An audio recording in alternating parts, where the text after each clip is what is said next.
Welcome to Hindsight Hacking. I'm Corey Carter. And I'm Ron Cool, and we've talked to hundreds of entrepreneurs hacking their hindsight to give you better foresight. And now we're bringing you those same great interviews along with other mindset hacks, visibility hacks, and traffic hacks, and more to get you all the tools you need to gain more visibility and gain more traffic. And of course, gain more sales. So head over to gethhm.com/toolbox to get all the free resources to help you get more. And so, without further ado, let's get to it. What is going on, everybody? Oh, man, we have a special treat for you today. The one and only Mr. Coulton Woods. He is basically the right-hand man at the Capitalist Pig Farm up in Idaho, hanging out with Steve Larson. He runs the Prove It brand. He is doing everything with Steve. Plus, he has some of his own things, but I think we're going to focus all today on all the Capitalist Pig stuff, Offer Launchpad, and everything else they got going on up there, the new office, anything else we can come up with. Coulton here, he is a family man, 2 kids. He has moved around from Nevada to Utah, and he has found himself in Idaho, where he is growing one of the best online businesses out there. Coulton, thank you so much for joining us so bright and early today. Dude, thank you so much for having me on here. Seriously, I'm stoked. I'm stoked for today. I don't even know how I'm up at the moment. I mean, it's like 8 a.m. doing a live interview. This is crazy. But anyway, I made you guys get up early. All right, Coulton, like, we know who you are. We've talked to you a couple times. We were on a game show with you, but for the people that don't know who you are, can you give them a quick little backstory and a little bit about Coulton? Yeah, totally. So I'll try to make it as quick as I can. Sometimes the backstory, there's just little details that you can't leave out, right? So, right. So I work with Steve. I've been working with him for a little over a couple years now.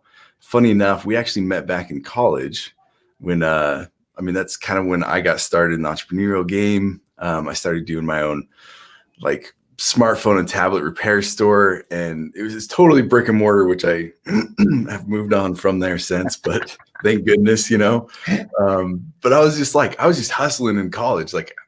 I'm like, I want to start a business. So I ran something. I figured something out. I ran a $50 ad just to do some fixes, and people sure enough bought it. And that kind of just got me hooked. Like I ran one thing and I was making money off of it. Like that's awesome, And then a year later after I started, I had a brick and mortar actually. And I was kind of tired of it. You just work so much and you make so little margin on brick and mortars, Mm-hmm. And so I wanted to get to the online game. And funny enough, right about then is when I met Steve, and we were both going to college. And it made me sad that I didn't meet him earlier, because he was the only other person I could talk to that actually understood what I was where I was going or what I wanted to do. I talked to all these other people and they're like, yeah, I'm going to do this really cool stuff after school, or later in my life, when I can actually do it, and I'm like, why not? Oops. Oh, I think we're good. So yeah, just why not go for it now? And why not get it running? So I ended up talking with Steve, and it was funny. I kind of told him a little bit of what I wanted to do. And he was like, that's cool. I think he got pitched a lot. Honestly, if you think about it, he's a killer. He was running. Not many other people were. And so finally one night, I actually was sitting down at his house, and we were sitting in the front living room, and he had the famous whiteboard always, I feel like he just was born with a whiteboard. I don't know. It around. It's on a leash. Right. Yeah. He's always got a whiteboard around. So he's like, okay, kind of run me through what you're doing again. So I ran him through it, and he was like, bro, this is huge. I'm like, I know, right? It's awesome. And so we started with it, and then I pitched it in the Entrepreneurship Society, and I won that. And then he was all stoked because we won it, and then we were going to move on and pitch it some more.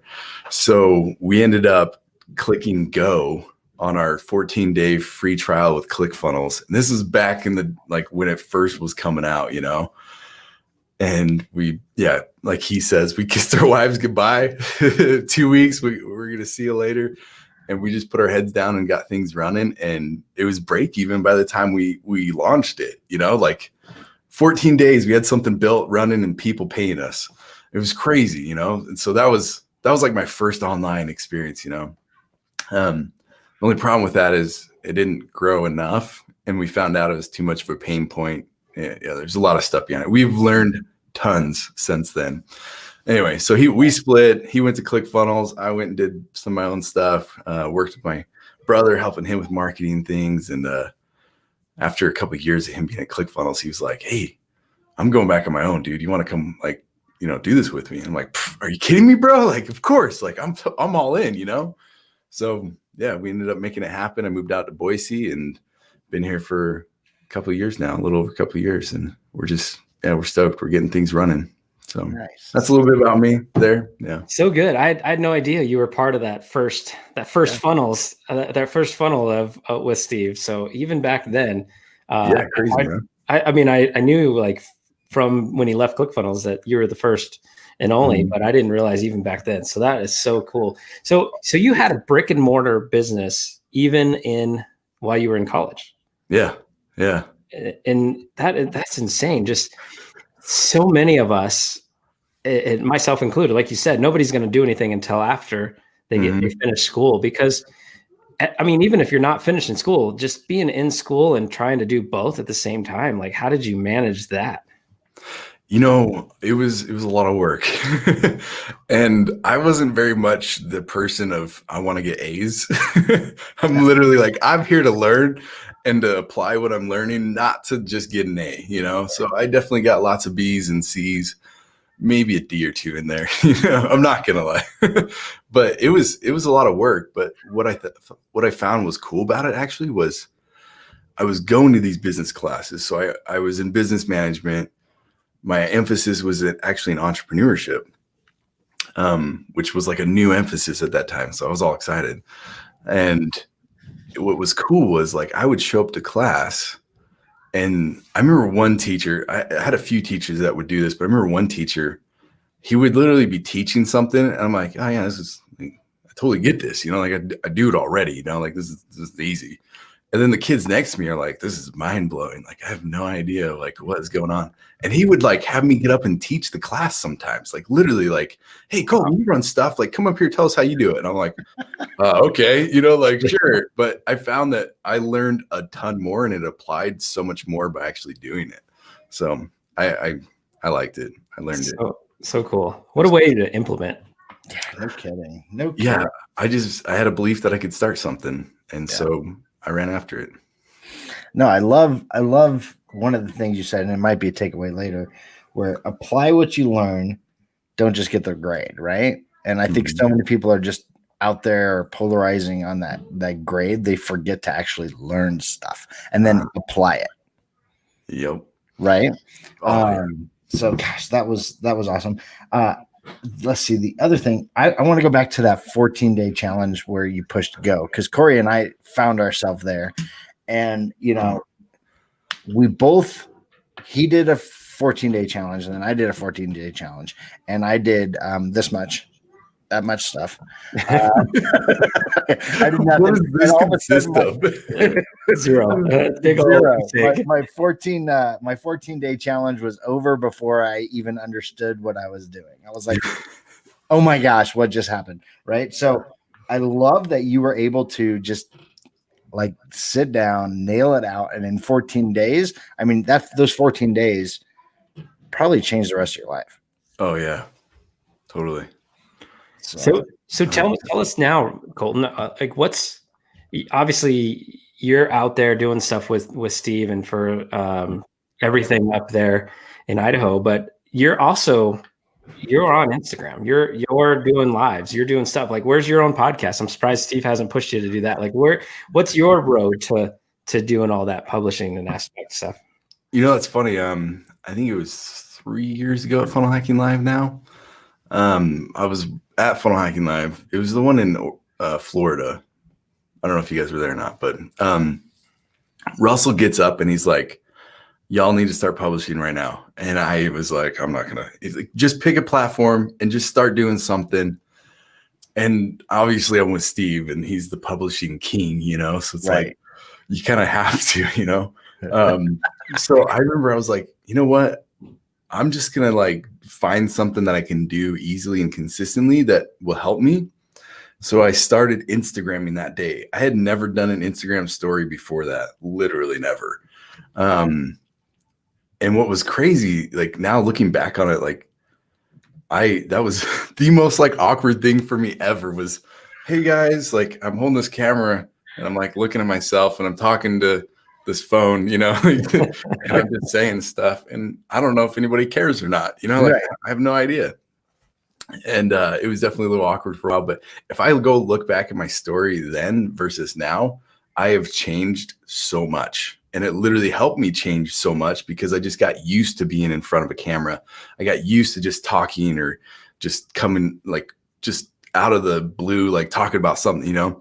But funny enough, I do have a podcast. I don't really push it very much because it's more of like my internal, I'm just podcasting to get my own voice better. You know, but nice. I do have my own podcast actually, which is funny. Nice. Well, I love the consistency piece that you were talking about.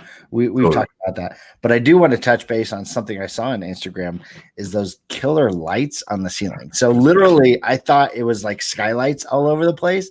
I was like, oh my gosh, like half of Steve's office is like open up to the night sky, and I was like, there's no way there's so many stars in Boise. There's absolutely no way. That would actually be cool, but yeah, there's not that many stars for sure. I think we're putting 5,000 stars in our studio. Wow, 5,000. It's all they're each fiber optic, so 5,000 fiber optics. It's taking him a while to get it running. Yeah, he's like not even halfway done. He's been on there for like 3 weeks. Like, oh wow. Well, we had Steve on the show, and he was talking about the sets that he has somebody designing, and it's kind of. I mean, in my mind, I had like Saturday Night Live in my mind because you have a set, and a set, but no one knows it's 3 different sets. He called it a newsroom, but in my mind, I think more Saturday Night Live than news. So that's how I see it. Is that kind of what it looks like? Yeah. So I mean, it's literally just right over here for me. Like on the other side of this wall right here is our studio. Well, technically, it's the kitchen, then the studio, but it's. We're super stoked. It's actually going to be a whole nightscape. Like when you walk into the front door of our office, first off, there's this huge capless pig wall, like literally just massive. And then you take a right and you go into the studio. And once you walk in, you'll literally be transformed. Like it'll feel like you're walking into the top of a skyscraper in the middle of New York. Literally. It's going to be, so we have a whole, I forget what he calls it, like a light box. Anyways, it's a nightscape. So there's like a 50-foot long, like plexiglass that has this picture of New York on it. And it's like 18 feet tall. So when you walk in, it looks like a night version of New York. Oh, then there's I-beams, like it's a skyscraper, like the I-beams part of it. Yeah. And then there's stars just all across the top. But what's cool is like, you can still see the metal framing. So like you're looking through the metal framing to the stars above it, you know? So it's just going to be a total transformation. And then there's a huge, like 26-foot stage, like long, and it's set up so we can have different sets on the edges. And then the main part is in the middle, but we have like this 18-foot LED that's going in there. Like it is going to be amazing. So when people come into the studio and Steve's out there teaching and we're doing whatever we're doing, it's going to be an experience unlike any other. And we are looking at letting other people come in and rent it out. So just because we can't like, you know, not share it with the world. Right. Yeah. So, well, when's the first event, right? Like Offer Launchpad coming up, which we need to talk about. I think that's a virtual, right? Yeah. So what's the plan to get that room? Obviously you're working in construction. So what's the plan to break the seal and get people in there? Get the huge golden scissors and like, you know, cut the ribbon or whatever. Yeah. So we're having the virtual event, which is in like 2 weeks. It's coming up real soon. Actually, I think 2 weeks from yesterday. So we're plugging and chugging for that, but obviously it's virtual. So we're not gonna be doing the studio. We'll be actually having a Offer Lab event here, the end of January. So that's when we're going to open it up, and yeah, we'll have a big like event, housewarming event as well, so we just got to figure out those details. We're a little like kind of focused on the offer launch pad right now, but right. Yeah. It's one step at a time. Yeah. I think Ron and I need to get up there when there's something, obviously not for the thing in January, but maybe there's another one that's open to the masses and have a little training. That would be fun. Yeah, So, we will. We'll have some workshop for profit events that are open to the masses. So nice, cool. Nice. We'll definitely have to get out there for sure. All right. So we also know you do a little bit about another little company that we're familiar with that you are involved with, and I believe it's called Prove It. I know a little bit about it. Corey knows a little bit about it. I know when we were going through this is a funny story, so I'm going to tell the story. So when we were going through OFA, Corey, went through with Steve first before me, and he starts talking about this thing called Prove It. And I was like, I actually, when he first told me, I thought it was that little thing that pops up at the bottom that someone buys it and says, prove it, like prove. Oh. That's seriously what I thought it was. Then we were involved in another networking company, and it was called Live. And my cousin Blake Mallon ran that, and he also had Visalis. And we ended up, Corey's like, I want to do Prove It. I want to do Prove It. I'm like, what the hell is Prove It? Like, it's a little box. And so he started explaining it to me. I wasn't sure, but we were already like really high up in this other company. So I didn't want to bounce. And plus is my cousin, so I didn't want to bounce, and so then I go through OFA and I was like, Steve, like I related with him, made sense. Let's maybe look into it. And then how the world works, it's so funny. Blake merges with Prove It, right? Out of all the companies on the planet, right? Yeah. Now it's like, well, now what do we do? Right? But I would love to just kind of talk a little bit about Prove It with you. Yeah, totally. That's funny you mentioned that. And you're like, oh, I'm cousins with Blake Mallon. And I'm like, I know that name. Why do I know that name? Like, hold on a sec. And then you tell me, I'm like, oh, I was actually there. Funny, me, Steve, and our team were meeting with the CEO of Prove It, talking funnels and stuff. And then Blake came in and they're like, oh, this is Blake. We're buying out Visalis and we're going to merge and like all this stuff. And I'm like, oh, that's cool. And they're like, don't tell anybody yet because nobody knows. I'm like, oh, well, that's good to know. Like I probably should, Instagram this right now. Right. Let me turn off my live. Hold on. Yeah, hold on a second. We're always recording video, but and then they announced it at that event just like, days later, which was cool. But Prove It, funny enough. So I drink it literally every morning. A lot of times, multiple times a day. But funny enough is I didn't get in Prove It with Steve. I was actually introduced to it years ago, and kind of a crazy story. I'll try to be a little bit quicker on here, but kind of a crazy story. So 6 years ago, a little over 6 years ago, I don't want to hit you with like a huge bomb or anything, but like my mom passed away. So that was a big thing for me, Yeah. Big thing for most anybody. Right. Right. And what I learned from her. So she had stage 4 brain cancer when she found out, and they gave her 2 months to live. Well, she's got some crazy drive, and she's like, I'm not going to live 2 months. Like, I'm going to make this happen. Like, I'm going to go longer and farther. It's funny enough, the cancer actually wasn't what killed her in the end, but she made it 2 years. Wow. And she actually changed everything about how she ate, and like anything she ever put in her body was completely different. And so I saw the importance of like eating differently. Mm-hmm. And then fast forward a few years, I'm 300 pounds and not feeling very good. I got to 300 pounds. I was pretty big.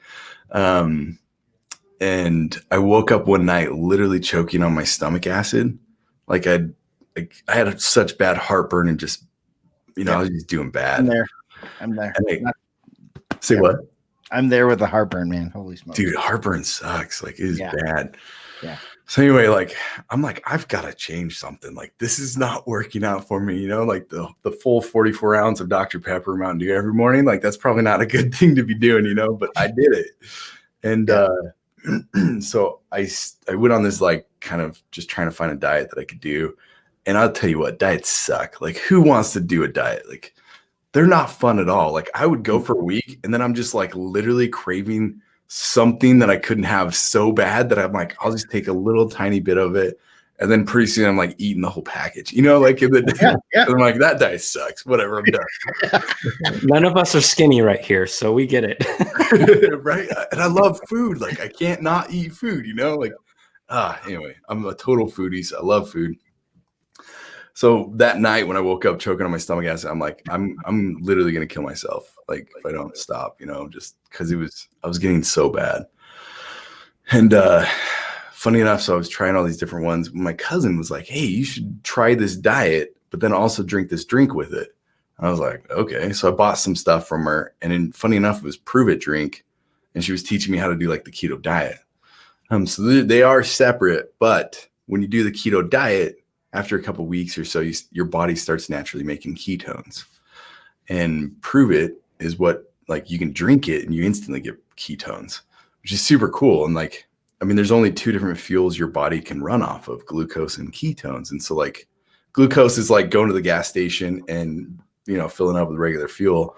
But then you introduce ketones and it's like you got race fuel in there. Like, your mind is running, like you've got energy, like things are working. You're not starving. Like, it's super crazy stuff. So that's kind of how I got started with it. And I went on a keto diet and ended up losing, I think I did it 2 different times. So I went for 3 months, and then I was off of it, did it another 3 months, ended up losing 70 pounds overall. Crazy. I know, right? Wow. So I'm like, well, that works for me. I can still eat food and enjoy stuff. Yeah. I'm actually on keto right now. And the first part of why I did it was just to lose weight. Now I'm like, I'm on it because it is literally like a super fuel. And when we have an event coming up and different things, if I'm not in a state of ketosis, then like I'm just going slow, Mm-hmm. But when I've got my mind running, I can just run. I feel like it should be called the entrepreneurial fuel, like just entrepreneurs like me to get in this, because man, your mind is working so much better and like things are clicking and you're able to make connections. And so I just love it because of that, because I can get stuff running. But yeah, that was like 4 years ago, over 4 years ago. And I still drink it to this day, which is crazy. But I gotta jump in. I know it's Corey's turn, but I gotta tell a story because I had a sample. My friend, we had a sample, and first time I took it, it was something. It made me focus so crazy. Uh-huh. You remember that, Corey? Oh yeah. Because Corey and I were together, and I was just like, "All right, we got a lot done that day. I got so much stuff done." I was like, "What just happened?" Right? It was crazy. Yeah, it's pretty cool. I think. I mean, I don't want to get too much into the scientific and all that stuff, but they say that like when you are in a state of ketosis, your blood carries 3 times the oxygen, but it also, your neurons in your brain connect when they're, if you've been on a glucose diet forever, sometimes they like get dull and they can't connect very well. You introduce ketones and it like opens that connection up. So that's why like you focused in, like your brain's firing in all cylinders now, Yeah. It was crazy, man. It's cool. So a question about it, right? Like obviously as an entrepreneur, we have the normal business that, you do with the capitalist pig and all that. But then, on the Prove It side, I mean, that you guys treat it the same, right? Like it is a business that you have a lot of funnels and you have a team, right? Like it's how does that whole process work within the 4 walls over there? It's funny. It's funny you asked that, because I was literally just talking to somebody yesterday. For the first time in 6 months, I actually called somebody that was like trying to ask about Prove It. I never get on the phone with anybody about Prove It. And if you message me on Messenger, I'll send you a voice message or something, But and then that's because that's what I did with you guys. And you're like, oh, I want to get in. I'm like, yeah, just let me know. Like, whatever. I'm not going to sit here and like pitch you and do all that stuff. But funny enough, you asked that, and I was talking to her, and she's like, so like, how much time do you spend on this? You know? And I'm like, well, you're the first person I've called. Like, sorry, guys, the guy's building the studio. Yeah, he's at work right now. At you over there. Or that's machine guns. We're blowing stuff up. You know what I mean? Like either way. Ad being made. Let's go. Funny. So like, yeah, she asked me, and I'm like, you know, you're funny enough. You're the first person I've talked to on the phone about this in like 6 months. And she's like, wait, what? Like, I talk to like hundreds of people a day, you know, like everybody on the phone. Like, that's all I do. And I'm like, yeah, we're very much a systems oriented part of that. Mm-hmm. So we built the funnels, we built the training, we built like the whole system. And literally, I'm going to have to tell him to stop now. And literally when the leads come in, like I don't do anything with it. Like we just hand it to somebody, right, you know, that we trust in our downline, and they close them up for us. And so literally it's very minimal on our side. Like, yes, we spent some time setting up the funnels, like the join my downline funnel, and then the recruiting, or well, I guess that's the recruiting funnel, but then like the teaching funnel, and then a lot of content around it, but we're done now. Hold on a second. Let me go ask them if I can. Hold up. We might need to cut that part out here. It's all good. It's all good. All right, Corey. So I think it's crazy how the universe works and how God puts people in front of you, you know, and we have people that went over to prove it. We did not. We took a different route, but it was something that we've been talking about for a while now. And, you know, I think it's interesting that Coulton has this system set up for Prove It. Yeah. Yeah. And honestly, I think that we, you know, for both of us, we want to lose a little weight. Right. And so it's like, we need to go, it's not just a diet, right? Like we need to go full in on both avenues and get the food on the keto as close to it as possible, as well as doing the drinks and the ketones through Prove It. Like that would be the double win to get us where we want to go. So it is funny, the full circle of how, you know, if we would have been looking at, like we almost went with Prove It before we went with Live, but if we would have done that, we would have been, you know, around the same people. So it's just, the world works in mysterious ways. And the automation piece is key to any business. At the end of the day, if you want to grow it and scale it, don't spend 100 calls a day trying to talk to people, right? Get the automation and let the systems do it for you.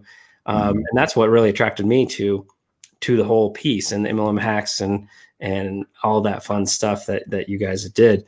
So, all right. So I'm going to ask one question, Coulton, because I really want to start talking about what's going on now and in the future. And so, but first we got to go back.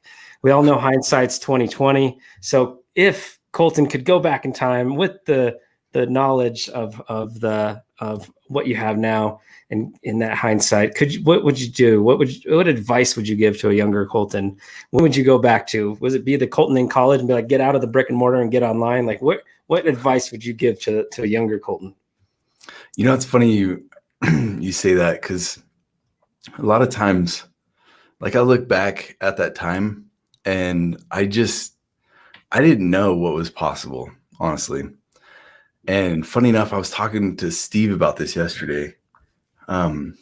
We all kind of have our own ceilings that we hit. We're the only, like, this is like kind of where we see where we can go. And our job essentially as entrepreneurs is to help people perception of that ceiling change so that they can push it and change what they're able to actually accomplish. So funny enough, I wouldn't change the fact that I did a brick and mortar, because I learned so much from it. And I sold it off and I got completely screwed over on that sell. Like it was a horrible experience. I'm not going to lie. It was a horrible experience, but I learned so much from it that I wouldn't give it up. And I feel like a lot of times we're just too afraid as entrepreneurs or different people to even just try anything because we're afraid of the failure of it. there's nothing better than failure. Nothing better. Like you do not teach or you do not learn more from anything other than like failing at something. So somebody said success is a horrible teacher. I don't remember who said that, but I love that quote because honestly, like if I went back and was like, all right, Coulton, don't do this, don't do that, just kind of do this and this, and like, it'll be way faster and you'll make a ton of money. I wouldn't have learned as much, you know, I would have just gone and yeah, sure. I could have been more successful in that, but I probably would have failed at a bigger, like, yeah, I would have had a bigger failure, which could have set me back more. I don't know, maybe not, or maybe I would learn more of that bigger failure to go past it farther. But literally, like even as a kid, I remember plenty of times I would do something and like this like specific stories coming to mind. I bought a brand new paintball gun and I was so excited to I was like 12, you know, and I'm like, I finally got my like first new paintball gun. So stoked to like have it, so stoked to go paintball with my buddies, you know. And the first thing I did was I put it on my bed and I completely tore it apart, like just completely disassembled the entire thing. Cause I wanted to know how it worked. And I wanted to know if like, okay, if something happened while I was out paintballing, I could fix it. But if I didn't pull it apart, I wouldn't know. Right. Right. And then my dad came in and he was like, whoa, what are you doing? And I'm like, I just wonder how it works, you know, just in case I need to fix it. And he's like, I hope you can put that back together. And I'm like, yeah, I'll be able to put it back. Like, no worries, you know? And I did. But then afterwards I was like, wait a second, that's not normal. Like, I guess I'm not supposed to be able to do that. And then, I mean, I continued to do that. I was literally rebuilding my own engines when I was like 16, you know? And people would ask me like, how do you know how to do that? I'm like, I don't, I just figured it out. Yeah.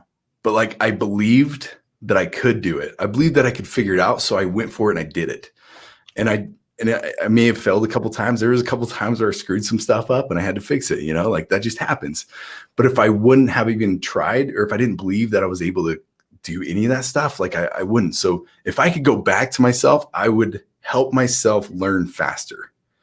I would help myself see that my ceiling is too low and that you can go at a much faster rate. No. And to just go for stuff, like just do it, guys. Like stop thinking about it so much. I didn't know a single thing about business. I just started running with it. Like I was learning crap in my business class that was like, I mean, it's business 101, like basic level crap. I had no idea about anything. I'm like, I'm going to start a business. Like I didn't even know how to set up an LLC. Like literally didn't know how to set it up. I just ran with it. And then like, oh, I guess I need to do that. So I figured it out, you know, like quit trying to figure out everything way before you do it. Just start doing what you need and learning about what you're doing now instead of learn all this crap that makes no sense to you right now. Yep. So done beats better than perfect. Yeah. Done is better than perfect. That's what we always say. All right. So we kind of figured out what you've done. That's awesome advice. What's kind of on the horizon? What is next for you guys? Yeah. So we actually got Offer Launchpad event coming up, which I'm crazy excited about. So, and you can't really see my shirt, but so this is our last year's event shirt. Money can't buy happiness, broke can't buy anything. Nice. I think this was our VIP shirt last year. Yeah. So that was at OfferMind, which is our in-person event. Well, you know, with all this crap that's going on right now, we can't really have in-person events. Right. So we decided to make it a virtual event, but we wanted it to be different. Because we didn't want OfferMind to just go virtual. We wanted to like completely make a new event from it. So OfferMind didn't happen this year. It was supposed to be in San Diego, like back in September. We were all super stoked for it. We thought it'd be over by then. It wasn't. And so we kind of just pivoted and made things work. But Offer Launchpad OfferMind's like, okay, here's how you're going to learn how to create your offer. Or like, this is like, if you don't have an offer, if you have a new offer, like here's offer stuff. Offer Launchpad is like, okay, you guys have already come up with offers. We've taught you tons of that stuff. How do you launch it? How do you make it successful? Like what do you do to get the traffic, to like run it, to actually make the money from that now? Because it's a totally different thing. So that's like Steve's over here in his office geeking out with his papers on the floor, and like writing it all out. It's literally like a beautiful mind in there, like just looking at stuff, and so he's putting it all together, and he is like the offer king, Yeah.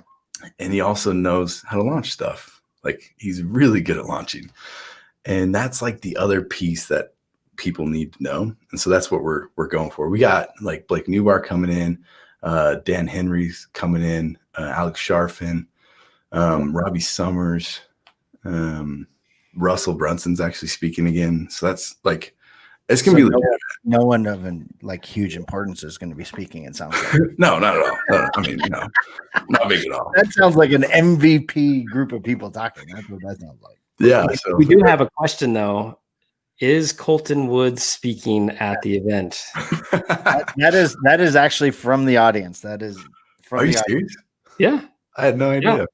Yeah. Wow. They want to hear someone's asking about when you're speaking there. So, and I was at Offermind and you weren't speaking, you were running the show behind the scenes. So when are you up front, man? Dude, that's a funny question. Like I'm not at this one, but hopefully someday soon. I definitely run the event, so it's kind of hard to like break off because I am the event guy for the team. So right. Yeah, I think sometime in the future, I think it'd be awesome. I love speaking. I've been on a couple stages and it's a blast. Like right. It's been a while though. Yeah. Very cool. That's all right. So offer launchpad, right? .com. Yeah. Is it? Yeah. Offerlaunchpad.com. Grab your tickets now for anybody listening. Take your offer to the point of actually launching it to make some money. And will there be any of the evergreen strategies at the end of it, or is it all just about that initial launch? No, there actually, there's a part of evergreen in there. Talking with Steve, there's quite a few different launching methods. Yeah, I think evergreen's towards the end of the event there. So okay, so I'm sure Ron and I will have to have a conversation and make sure we're available for that. So. That's the thing too, is like you guys can relaunch stuff. Mm-hmm. Even if you've launched an offer already, like, you know how many times we relaunch offers, the same exact offer? Like we do it all the time. So it's not like, oh, we already launched mine, I don't need it. No, trust me, it's amazing. Like, well, and you get better at everything. Mm-hmm. Just like going back to your Instagram thing you said. So doing this at first was not comfortable, and now it's like whatever. So even if it's the same offer and you're pitching it again, it gets better and better and better and better as you go, and easier. 100%. All right. So Coulton, what have we not asked you that you were hoping to share today? What else is burning for you to get out? Honestly, like that's really what I wanted to talk about the event. I love that. Like if you guys want to take it to the next level with your launches, 100% say go there. It's funny. I'm obviously, you can tell I'm like a keto fanatic and I love this stuff. So I always enjoy talking about that. Funny enough, I was talking to a buddy of mine. I don't know if you guys know Christoph Merrill. Do you guys know him? Mm-hmm. He's the habit freak. Yeah. Anyway, that's a crazy whole nother story, but anyway, our relationship started with him sending me a pair of socks with capless pigs on them. Okay. Literally. And then I was like, what are these socks? Like Dream 100 right there. Yeah, totally. He sent me and Steve a pair of capless pig socks. And I'm like, that's pretty cool. So I reached out and said hi. And then one day he asked me to get on a call and like help him with something. I never do that. I don't get on calls with people, but I did, and ended up going through this thing with him that like changed my life, changed his life. He reached out to the guy who like created the thing and is now like working with that guy. Super crazy story. And then like, I'm now like working with like kind of with that guy a little bit, like helping Christoph be successful. More of like, I feel like I'm just kind of like coaching him through a little bit of stuff, but yeah, like anyway, so I can't remember why I even started that now that I think about it. It was burning. It was what we hadn't asked yet. It was exactly conversation. Oh, I think it was, there was the conversation I was having with him yesterday that I was thinking about. That's what it was. Yeah. Either way, like it's there's some cool stuff out there, and it's been fun working with him because we're changing people's lives through them understanding. I feel like there's like a beginning stage for entrepreneurs where they just got to get out of their head. Like there's so much in their head that they can't like figure it out. And that's kind of what was going on a little bit with Christoph. I'm like, all right, let me show you what's going on in your head and how it relates. And then he was like, oh, I get it. Now I understand why I'm working this way. And then he was able to like I said, raise that ceiling and understand and then go farther. But man, I can't. Oh yeah. He got into keto. That's what I was going to say. He got into keto and he was like asking me about it. So I went for like a half an hour, like, all right, dude, you gotta do this. You gotta do that. Like, it sounds like this is not working for you. Yeah. So I talked about everything I wanted to talk about. Yeah. Thank you guys. Long story short, I got to talk about what I wanted to do. Well, we're excited you came on. And I know people out there are probably like, how do I get in touch with Coulton? Obviously, Instagram. Where else can they find you? That's funny. Yeah. Find me on Instagram. I haven't literally this morning, I was about to record a podcast episode, but then my kids woke up and that didn't work out. So I'm going to have to record one tomorrow morning and get it out because it's been a few weeks. But you can find me, you can listen to some of my podcasts, and trust me, it was a while ago when I started it. So my voice was definitely not there when I first started, but it's called Learning from the Experts. I thought it'd be awesome just to like, because I'm around all these awesome gurus all the time, right? So why not teach some things I'm learning from them to help people go farther in what they're doing? I think I can't remember if I actually had Christoph on there, but I may have had him on there too. I'd love to get you guys on actually. So, and funny enough, like I started creating a interviewcoulton.com. Like I never finished it, but you know, we're there. Yeah, you just let us know. We'd love to hop on. Yeah, that'd be cool. I'd love to, put you guys on there a little bit more of your story and what you guys like, the things that you would tell people to help them go farther. So that'd be cool. Absolutely. Find me on Instagram. Find me there. If you message me on Facebook or Instagram, it may be a while before I even see it. Just so you know, I'm not very good at that messaging there, but yeah. I'm sure you guys, I probably was bad with you guys even. Sorry. You got back pretty quick. It took a while, but we got it. That's all that matters. All right, Coulton. One final question from me. Yeah. And first off, thank you so much for joining us today. But number one piece of advice, you talked a lot about don't just learn it, just go apply it, right? Like what's that one piece of advice that you want to give to any entrepreneur out there to help them get out of their head, take action, move forward, whatever it is? Like what's that one piece of golden nugget from Coulton? That's a great question. Honestly, I would say start asking yourself questions, and realize that, I mean, there's so many other people in your same boat, literally in the same boat. Don't take advice from broke people. They don't know what they're talking about, obviously. Don't take advice from broke people. I remember when I was first married and my father-in-law, and we have a great relationship now, but I feel like back then it was kind of like he looked at me like I was a little broken, you know, because I had all these ideas of what I wanted to do. And it was like, no, go to school, get a job, work 40 years so that you can continue to make nothing for the rest of your life. You know what I mean? Like, right. And that was like, that was so against me. Like I literally probably wanted to puke every time like somebody like said that to me, you know. I'm like, ugh, like no. But it's funny, like I started asking those questions, and when I first made that first money, that changed everything. So just try to go out and get your first dollar bill as fast as you can, because that will just throw the ceiling so much farther up. And I remember when I first did that, my wife and I were poor college kids, you know, and she was like, I need to go get groceries, but we have like no money, you know, for groceries.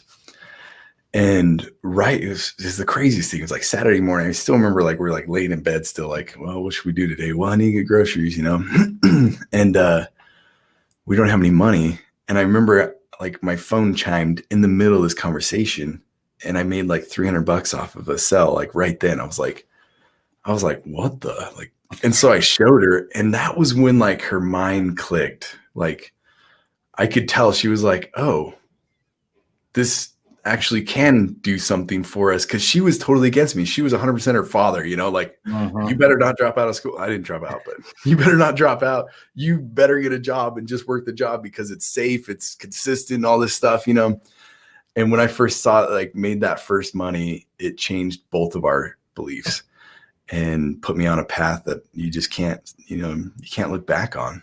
And it's amazing. So go get your first dollar as fast as you can. Don't make anything that's perfect. Just launch it. Literally just like get it out there, start talking about it, and ask yourself the questions, like so many people just say, this is how it is. And they don't say why. They don't ask why. I started asking that in my early 20s, and it changed my life, literally. Started asking, well, why is it this way? And honestly, it's because I was listening to broke people, and that's what they were teaching. And so I just took it as truth instead of asking why. So that's my last piece there. Hopefully that helps somebody. Powerful. Yeah. Where's the mic drop? I don't have a mic to drop. So. All right, Coulton. We appreciate the time. We thank you so much for joining us, and we'll talk soon. Awesome. Right. Thanks. Oh man, everyone. What'd you think? Let us know. Give us feedback, rate, subscribe, review, comment, like, share, all the fun things. Hopefully you enjoyed it for a nice early Thursday morning interview with the one and only Coulton Woods. All right, Ron, a couple takeaways from the man himself. So many. Gosh. All right. So one, all right. I'm going to lead with this one, and then we're going to go to another one. So the first one was just the consistency about picking a platform. Be consistent. You're going to suck. I think we talked about this last show. You're going to suck at it at first, but just keep doing it, and you will improve, and your life will change because you will become a different person as you do this more consistently, right? So that's number one. Number two, and I loved this one, change your ceiling, right? So if you have your ceiling, you have to change your viewpoint of that ceiling so you can push your ceiling up, right? And once you get past that ceiling, guess what? There's another ceiling you have to break through. So you have to keep changing that perspective to understand where you're trying to go and keep pushing yourself to become better. Yeah, 100%. And then, my favorite part of what he was talking about, just the whole action that he had from when he was in school. He had his own business, so he would learn it, apply it. And so many people, even whether you're in school or not, you learn from these entrepreneurs. We read these books, we do courses, we do the education, but we never do the thing.